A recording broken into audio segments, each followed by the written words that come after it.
सभी श्रोताओं को मैं Kushalveer senior cane development manager Simbhaoli sugars limited Simbhaoli. जैसा आपका सवाल है, बरसात शुरू होने की तरफ है और गन्ने में कई रोग और कई कीट अब पनप रहे हैं, नुकसान की तरफ है फसल, जो जाने अनजाने में नुकसान करता है। एक तो ये मीलीबग कीट है, ये अक्सरतः दिखाई दे रहा है, लेकिन आज हम मेन चर्चा उस रोग की कर रहे हैं जिसकी वजह से कई वैरायटी में गत वर्ष समस्याएं आई है। जैसे CO 118 में विल्ट की समस्या आई है, 13,235 में आई है, 15,023 में विल्ट की समस्या आई है। तो विल्ट की समस्या कहां से स्टार्ट होती है? विल्ट चूंकि फ्यूजेरियम सैकराई फफूंदी के द्वारा फैलने वाली बीमारी है, लेकिन ये एंटर कैसे करती है? ये आज हम 118 के खेत में आए और हमने ये खेत में से गन्ना देखा तो ये यहाँ पे रूट में इंजरी है, यानी रूट बोरर ने इसे डैमेज किया है जड़ को इसकी। और जहां डैमेज किया है इस इंजरी से, जहां ये होल किया है, इस होल से फ्यूजेरियम की जो फंगस है उसका माइसीलियम अंदर एंट्री कर जाता है और ये समझो कुछ दिनों बाद गन्ने में ये देखो खोखला बनाना शुरू हो गया। जो इसकी गांठें है, इंटरनोड है, इनका रंग थोड़ा डार्क हो जाता है और इसमें विल्ट बनना स्टार्ट हो गया। तो समय रहते हुए किसान भाई इसका नियंत्रण कर ले तो ज्यादा बेहतर है। मैं इसके बारे में बता दूं कि क्लोरोपाइरिफास 20 cc 2 लीटर मात्रा प्रति एकड़ या टाल स्टार जिसे बाइफेंथ्रिन 10% में आता है, आधा लीटर मात्रा प्रति एकड़ मुहाले पे सिंचाई के साथ किसान उसे लगा दे तो रूट बोरर उससे नहीं लगेगा। और जब रूट बोरर नहीं लगेगा तो आपका विल्ट भी नहीं लगेगा। जिन खेतों में विल्ट लगा हुआ है वहां पे आधा लीटर टाल स्टार और 1 किलो बाविस्टीन कार्बेंडाजिम प्रति एकड़ की दर से घोल बना के एक ड्रम में और सिंचाई के साथ मुहाले पे बूंद बूंद टपका दे तो उससे ये रूट बोरर और विल्ट दोनों से आप निजात पा सकते हैं। दूसरी समस्या एक बढ़ती हुई जा रही है कि जैसे बरसात शुरू हुई है, ये एक रोग दिखाई दे रहा है, जिसे कीड़ा दिखाई दे रहा है, जिसे मीलीबग कहते हैं। मीलीबग के जो लक्षण है उसमें क्या है, पत्ती पे चिपका हुआ ये कीड़ा दिखाई देता है। ये देखिए, यहाँ पे देखिए इसको, सही है, पिंक मीलीबग इसका नाम है। ये देखिए यहाँ पे पिंक मीलीबग इसका नाम है और ये कीड़ा खेत के चारों तरफ किनारे की तरफ लगता है और परिणाम स्वरूप गन्ने की कोमल पत्ती और कोमल पोरी का रस चूसता है। इस पे फिर चींटियां भी आने लगती है क्योंकि एक स्राव छोड़ता है, उससे चींटियां भी आने लगती है और ये समझो कि गन्ने की बढ़वार रुक जाती है। किसान कहते हैं गन्ना बड़ा था छोटा हो गया, यानी टपरे बन जाते हैं खेत में, पॉकेट में टपरे बन जाते हैं। उसकी रोकथाम करने के लिए किसान भाई प्रोफेनोफोस प्लस साइपरमेथ्रिन आधा लीटर दवाई को 200 लीटर पानी में घोल बना के प्रति एकड़ की दर से स्प्रे कर दे और फिर 10 दिन बाद जहां लगा था वहां दोबारा स्प्रे कर दे तो मैं मानता हूं कि आप मीलीबग से अपनी फसल को बचा सकते हैं। और जो सूखी पत्ती है गन्ने की उन्हें साथ में उतार दे, तो उतार के स्प्रे करे तो ज्यादा बेहतर परिणाम आपको प्राप्त होंगे। जो पोका बोइंग रोग है, पोका बोइंग में ये पकड़ना, इसे ऐसे रखो।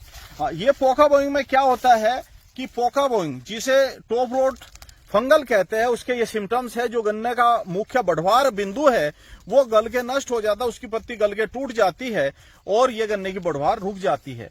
इसके लिए हमने पहले भी वीडियो में कई बार जिक्र किया है कि एक फफूंदी जनित बीमारी है जो फ्यूजेरियम मोलिनोफार्मी नामक फफूंद से फैलती है और एयरबोर्न डिजीज है।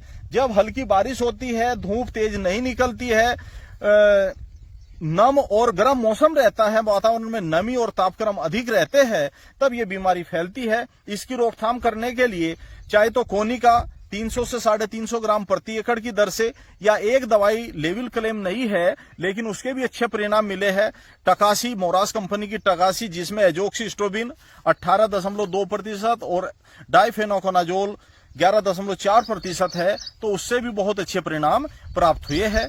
तो इसका आप 200 ml टकासी 200 लीटर पानी में घोल बना के प्रति एकड़ की दर से स्प्रे करें, या 300 से 350 ग्राम कोनिका को 200 लीटर पानी में घोल बना के स्प्रे करें, तो उससे ये आप इस रोग से भी निजात पा सकते हैं। किसान की भाषा में ये पौधा बिल्कुल सही है और स्वस्थ है, लेकिन टॉप बोरर इसमें अपना एंट्री कर चुका है और जो रिकमेंडेड दवाई है ये जहां वहां पे ज्यादा दिखाई दे रहा है जहां रिकमेंडेड दवाई का प्रयोग किसान द्वारा नहीं किया गया है।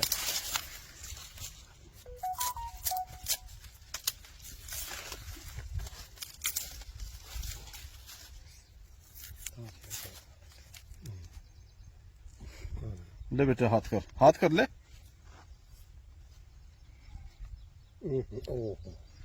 ये टो बोरर की लार्वी है और यानी अभी तक कुछ किसानों का कहना यह है कि टो बोरर नहीं आया है, टो बोरर की सुंडी आ चुकी है, अभी किसान को नहीं दिखाई दे रहा है। उन खेतों में ज्यादा दिखाई दे रहा है जिन्होंने रिकमेंडेड दवाई का प्रयोग नहीं किया है, अपनी इच्छा के अनुसार किसान ने दवाई का प्रयोग किया है, वहां पे टो बोरर साफ दिखाई दे रहा है। 4-6 दिन में और किसान को स्पष्ट दिखाई देने लगेगा जब अगोले की बढ़वार रुक जाएगी और अगोले में छेद होगा। मैं अभी भी किसानों को सलाह दे रहा हूं कि अभी तीसरी पीढ़ी का अटैक हुआ है और अभी 2 पीढ़ियों का अटैक बाकी है। जो गन्ना आपका ड्रेंचिंग के लायक है उसमें ट्वेंटा या सुपर सिक्सर की ड्रेंचिंग कर दीजिए, और जो ड्रेंचिंग के लायक नहीं है उसमें आप ग्रेन्यूल, फटेरा, सिंघम, वर्टागो यानी फटेरा 8 किलो, सिंघम 8 किलो, वर्टागो 5 किलो प्रति एकड़ लाइन प्रयोग करे। कोई किसान छींटा दे के प्रयोग ना करे। यदि लाइन प्रयोग कर सकते तो लाइन प्रयोग कर ले। यदि छींटा दे के प्रयोग करना है तो उसकी मात्रा सवाई जरूर कर ले, उसकी 25% एक्स्ट्रा मात्रा का प्रयोग करे और खेतों में नमी बना के रखे, तो अभी भी अगली 2 पीढ़ियों से टो बोरर को बचाया जा सकता है। ये एक छोटी सी जानकारी आज के टाइम में देनी थी। धन्यवाद। कुछ कमेंट है जी पिछली वीडियो के, उनके जी जवाब मिल रहे हैं थोड़े से। बिल्कुल देंगे भाई।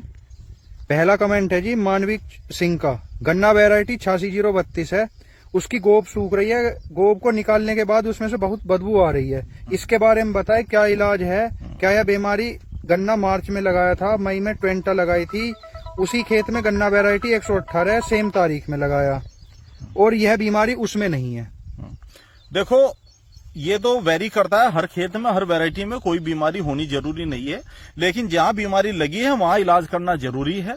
ये जो जिस तरह की बीमारी बताई ये टॉप रोट बैक्टीरियल है। कई बार इस वैरायटी में 86-032 में, 13-235 में, 97-09 में कहीं से मेरे पास शिकायत आ रही है कि इसमें इस तरह की दिक्कत है, तो ये टॉप रोट बैक्टीरियल है। इसके लिए आधा किलो कॉपर ऑक्सीक्लोराइड प्लस 50 ग्राम स्टेप्टोसाइक्लिन को 200 लीटर पानी में घोल बना के स्प्रे कर दे, और जो ये ग्रसित टोप है, सूखे हुए सड़े हुए जो गोले इन्हें काट के खेत से बाहर निकाल दे, तभी ज्यादा कारगर सिद्ध होगी दवाई। विनीत कुमार गिल है जी, 0238 की पेड़ी बंध चुकी है, टॉप बोरर के लिए एम्प्लीगो स्प्रे कर सकते हैं क्या? मैं सलाह नहीं देता भाई एम्प्लीगो की, चाहे आप ड्रेंचिंग करें बंधी हुई है तो, या फिर दानेदार दवाई का प्रयोग करें। फिल्मी दुनिया जी धान से संबंधित है, धान रोपाई के समय हमने कोई भी खाद नहीं डाला था, हमारी धान की फसल 18 दिन की हो चुकी है, अब हम यूरिया के साथ डीएपी डालें या एनपीके डालें, कौन सा बेस्ट होगा? देखो एनपीके ज्यादा बेस्ट मानी जाती है खादों में।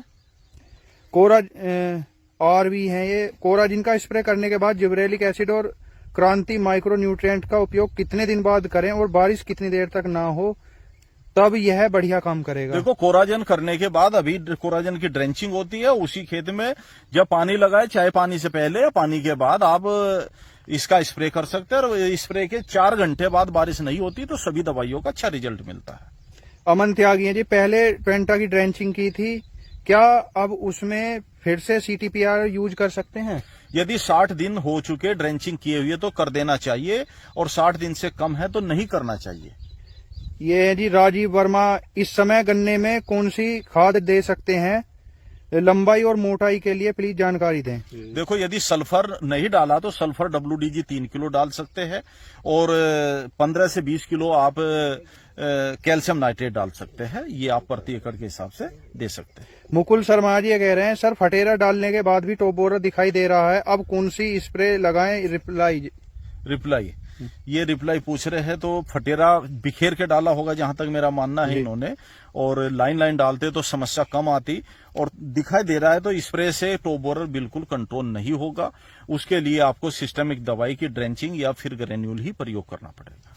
प्रवेश राठी है जी, क्या दवाई के अलावा अगर नीचे जमीन में नीला थोते का छिड़काव करें तो कितने दिन असर, क्या फसल को नुकसान होगा या नहीं? देखो डोज भी बताएं। नीले थोते के बारे में ना मैं डोज बता सकता, ना मैं उसके प्रयोग की विधि बता सकता, ना मुझे ये पता नीले थोते में कितने प्रतिशत कौन सा तत्व है, और आप यदि किसी पर्टिकुलर बीमारी की दवाई पूछते हैं तो वो डाल सकते हैं। नीला थोता आप अपने हिसाब से कुछ भी डाले, मैं इसकी सलाह नहीं देता।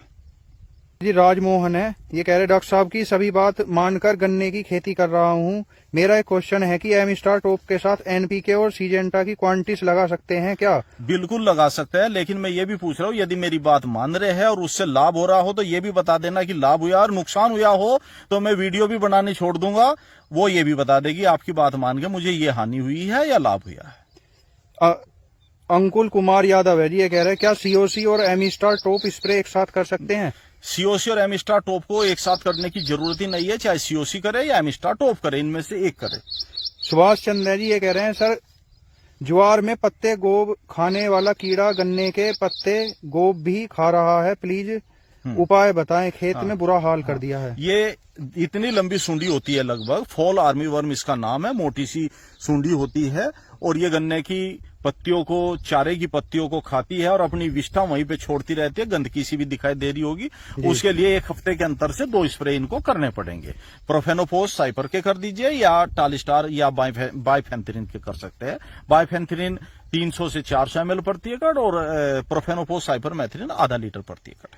जाट राम है जी, ये कह रहे हैं राम राम भाई, एम स्टार कितने दिन काम करे है? देखो, सभी दवाइयां कॉपर ऑक्सीक्लोराइड या कॉन्टैक्ट जितनी भी दवाइयां हैं वो लगभग 20 दिन करती है, और ये सिस्टमिक दवाइयां 30 से 35 बताती है, तो लेकिन 30 दिन ही मानना चाहिए। अंकित कुमार है, टैबुकोनाजोल 10%, सल्फर 65%, पोकाबोइन के लिए कैसा रहेगा? कर सकते हैं। ये है जी तरुण देशवाल है, भाई वैरायटी 38-15 दिन में स्प्रे करा जा रहा है, पूरा खेत पीला पड़ गया फिर भी। अब क्या दिक्कत है ये बिना देखे तो मैं नहीं बता सकता, लेकिन आप उसकी जड़ खोद के देखे, जड़ में रूट बोरर लाल इंजरी निशान तो नहीं दिखाई दे रहा, तो रूट बोरर की दवाई बता दूंगा मैं। और यदि गन्ने को चीर के देखे उसमें रेड रोट दिखाई दे रहा है तो फिर रेड रोट की दवाई बताऊंगा। तो एक थोड़ा सा वो प्रैक्टिस करके देख ले जरा, उसके बाद दवाई पूछ ले मेरे से। ठीक है जी, आज के यही कमेंट है।